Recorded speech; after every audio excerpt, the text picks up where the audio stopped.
Buenos días, soy el ingeniero Jesús Miranda y esta es la clase número 14 de instalaciones eléctricas interiores para primero. En esta clase se verán los temas de elementos de conexión, base de enchufe, clavijas, punturas, reglas de conexión, entre otros. Se verán también elementos de protección y seguridad, interruptor diferencial, interruptor magnetotérmico, protector de sobretensiones, entre otros. ¿Cuáles son los objetivos de esta clase? Conocer diferentes componentes de una conexión como base de enchufe, clavijas, entre otros. Conocer y comprender el funcionamiento de distintos componentes de protección empleados en una instalación eléctrica.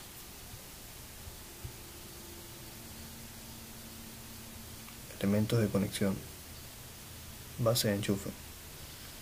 Una toma de corriente conocida también como base de enchufe es un elemento eléctrico que alimenta a cualquier dispositivo eléctrico que se conecte a él. Su funcionamiento está basado en el paso de corriente a través de unas chapas metálicas internas, ubicadas dentro de cada agujero, que al entrar en contacto con una clavija cierran el circuito y transmiten energía al dispositivo. Es, por decirlo así, el complemento hembra para el enchufe macho en una forma de favorecer de forma sencilla el acceso a la corriente eléctrica de cualquier aparato o dispositivo que necesite de esa conexión para su funcionamiento.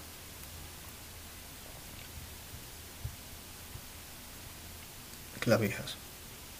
Un enchufe macho o clavija es una pieza de metal aislante de la que sobresalen varillas llamadas espigas metálicas que se introducen en el enchufe hembra para establecer la conexión eléctrica. Regleta de conexión. Una clema, también conocida como cornera o ficha de empalme, es un tipo de conector eléctrico en el que un cable se presiona contra una pieza metálica mediante el uso de un tornillo. Al cable a veces simplemente se le retira el aislamiento exterior en su extremo y en otras ocasiones se dobla en forma de U o J para ajustarse mejor al eje del tornillo. Alternativamente, al cable se le puede crimpar un terminal para protegerlo. También se usan prisioneros, pero no son adecuados para su uso con los terminales, ya que no encajan. En cualquier caso, se han de apretar un tornillo para asegurar la conexión. Dedal de conexión. Es un dedal que aloja en su interior un cono metálico con forma de hélice.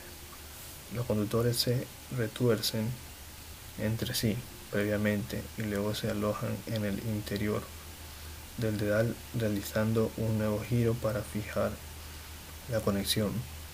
Para quitar el dedal basta girar en sentido contrario al del apriete.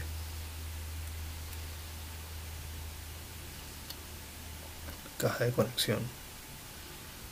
Una caja de conexión, caja de junción, caja de derivación, caja de empalme o caja eléctrica es un contenedor de conexiones eléctricas, por lo general destinada a ocultarlas de la vista y desalentar la manipulación. Aquí se observa una caja de conexiones de donde se efectúan las conexiones y se pasan los cables. Interruptor diferencial. Un problema de estar en constante contacto con la electricidad es la electrocución por un mal funcionamiento. Para esto existe el interruptor diferencial o disyuntor, un importante elemento de seguridad en electricidad, ya que corta el paso de la corriente y protege a las personas. El interruptor diferencial es un dispositivo electromecánico, es decir, que su funcionamiento involucra tanto energía eléctrica como mecánica, que se utiliza como un sistema de protección automático en caso de haber fallas en el circuito eléctrico. Cabe resaltar que el interruptor diferencial sirve para proteger a las personas de fugas de corriente. ¿Cómo funciona el interruptor diferencial? Para entender cómo funciona el interruptor diferencial, primero hay que saber cómo funciona un circuito eléctrico. Si tenemos un circuito donde entra una intensidad de corriente, recorre distintas cargas que pueden ser los elementos eléctricos del hogar, la intensidad de la corriente eléctrica que sale del circuito es la misma que la que entró.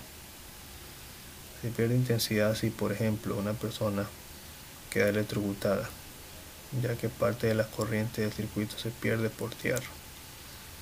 El interruptor diferencial compara, a través de los campos magnéticos producidos, la corriente que entra y la corriente que sale del circuito.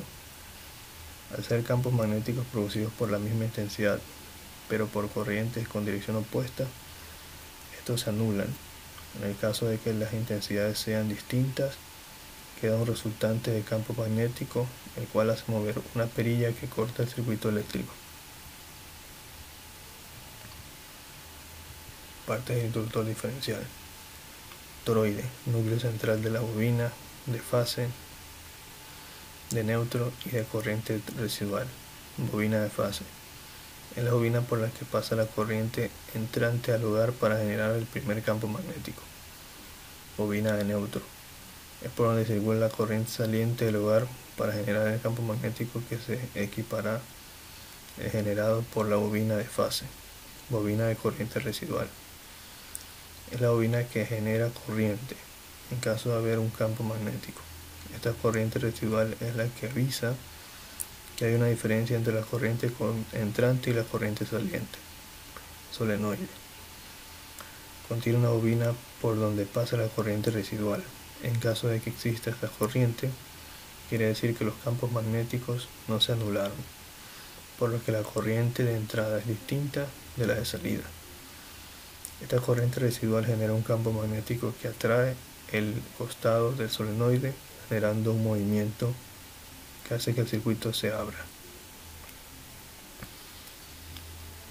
A continuación veremos una gráfica en la cual se presenta la estructura del interruptor diferencial. Aquí tenemos una fase, aquí tenemos el neutro y este aquí es el toroide. Si la corriente que circula por aquí es igual a la corriente del retorno, entonces la diferencia entre esas dos corrientes, porque una va y la otra viene, es igual a cero. Pero si aquí por la fase entra más corriente y retorna menos, significa que hay una fuga de corriente. Si una persona está tocando un artefacto y la corriente pasa por la persona y no regresa. Entonces esa diferencia, como la diferencia no sería igual a cero, sino sería un valor, porque estas corrientes son diferentes. Esa corriente es la que alimenta este bobinado y acciona este relé. Y al accionarse el relé, entonces se abre el circuito. Y así es como protege a la persona de sufrir una electrocución. Aquí tenemos una imagen de la estructura interna. Aquí podemos ver el bimetálico, el borne de contactos, la fijación, la cámara de corte del arco eléctrico. Esta cámara es para poder absorber los arcos eléctricos para que no desgasten demasiado los contactos. Borne de contactos, bobina de inductor, pistón, mecanismo actuador, palanca. Y aquí se puede ver el inductor, que vendría a ser lo que magnetiza, el componente que hace palanca para abrir el disyuntor. Características de un interruptor diferencial. Si bien las características dependen de la marca del interruptor, todos deben cumplir con las siguientes: corriente de fuga menor o igual a 30 mA, velocidades de respuesta menores a 50 milisegundos, capacidad versátil, dependiendo del disyuntor. Hay para capacidades mínimas y máxima sensibilidad, hasta capacidades industriales de mucho voltaje. Son extremadamente seguros. Al ser un dispositivo electromecánico, ante una mínima fuga se dispara y la parte mecánica no tiene fallas. Diferencias entre el interruptor diferencial y termomagnético. La diferencia que existe entre el interruptor diferencial y el interruptor termomagnético radica en lo que protegen.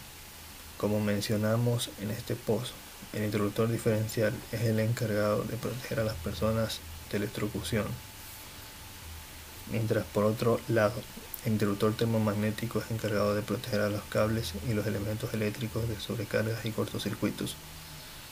En muchas ocasiones, tanto en el hogar como en el ámbito industrial, contaremos con disyuntores e interruptores termomagnéticos. Interruptor magnetotérmico. Un magnetotérmico es un dispositivo de protección en las instalaciones eléctricas y sus receptores frente a sobreintensidades y frente a cortocircuitos eléctricos. Corta la corriente o intensidad en tiempo lo suficientemente corto como para no perjudicar a la red o instalación ni a los aparatos asociados a ella. Se utiliza en lugares se utiliza en lugar de los fusibles, es decir, sustituyen los fusibles, ya que tienen como ventaja que no hay que sustituirlos por unos nuevos cuando se funden. Cuando el pía salta, abre el circuito por alguna sobrecarga o cortocircuito. Una palanca de accionamiento baja.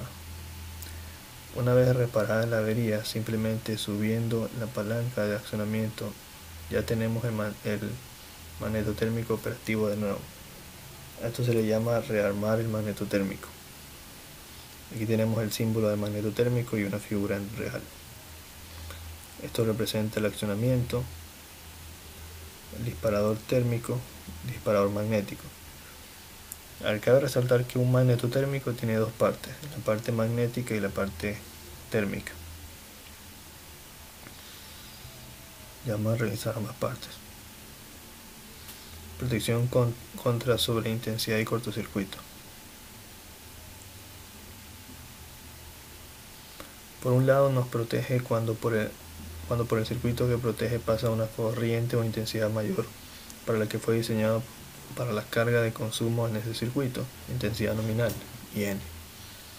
Imagina que el circuito está formado por un cable calculado para una intensidad nominal, normal de uso o de trabajo, que lo atraviesa de 9 amperios. Lo que hace el magneto o pía es que cuando pasa una intensidad superior a 9 amperios salta abriendo el circuito. ¿Cómo funciona un magnetotérmico? Los disyuntores o interruptores magnetotérmicos contienen dos mecanismos de apertura diferentes, un interruptor bimetálico y un electroimán. Una protección térmica y otra magnética, por eso se llaman magnetotérmicos. Hay países en los que se los llaman termomagnéticos. Protección térmica.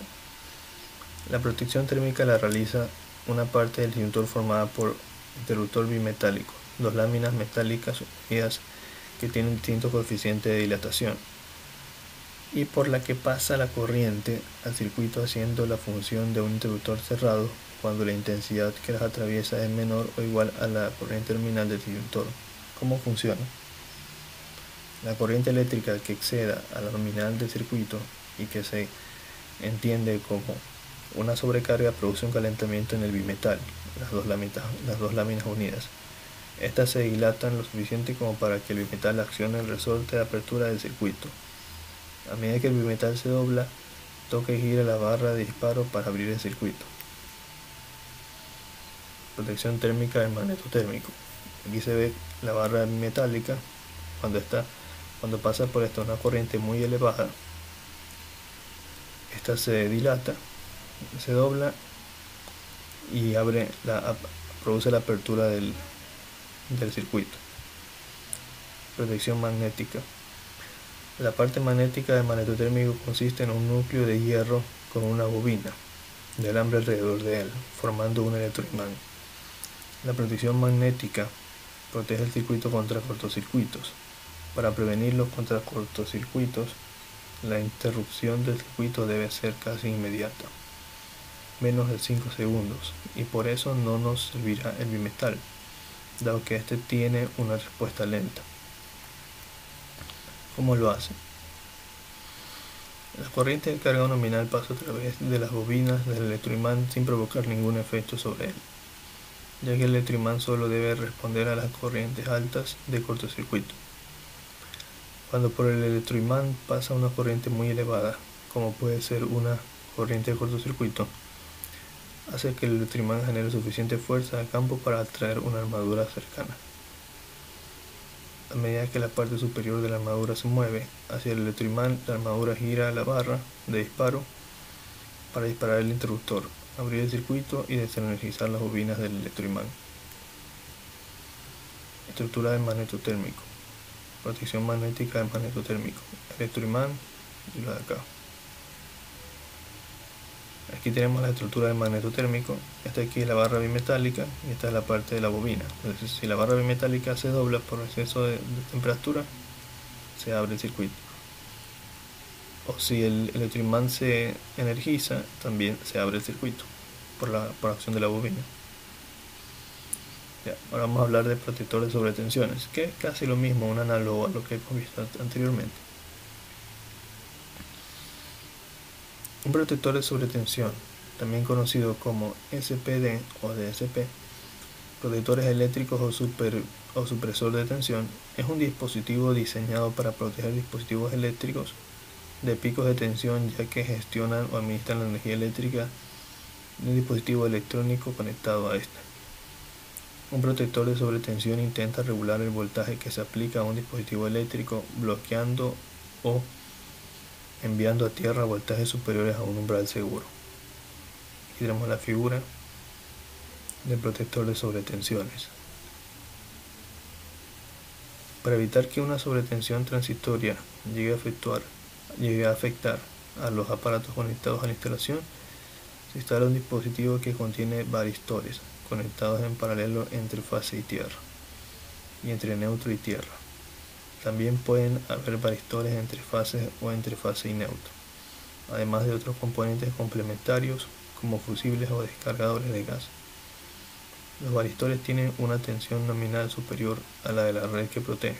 Cuando la tensión de la red sube por encima de este valor, los varistores conducen la corriente. Tenemos un protector de sobretensión. Como ya vimos, trabaja con un varistor. Vamos a ver qué es un varistor.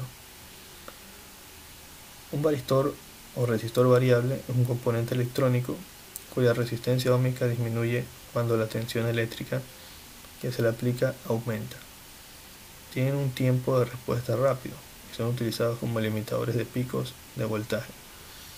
Aquí tenemos el símbolo de un varistor y la figura. O sea, un varistor es una resistencia variable, es decir, que a medida que incrementa la corriente, su resistencia va a bajar. Y ese es el propósito por el cual se lo usa, porque si este artefacto sensa una sobrecorriente, la corriente incrementa por encima de lo necesario, entonces la resistencia del varistor baja de tal manera que me manda esa línea a tierra. De esta forma la sobrecorriente se va por tierra y no afecta al artefacto en cuestión. Ya eso sería todo por la clase de hoy. Cualquier duda será respondida durante la clase presencial. Buenas noches.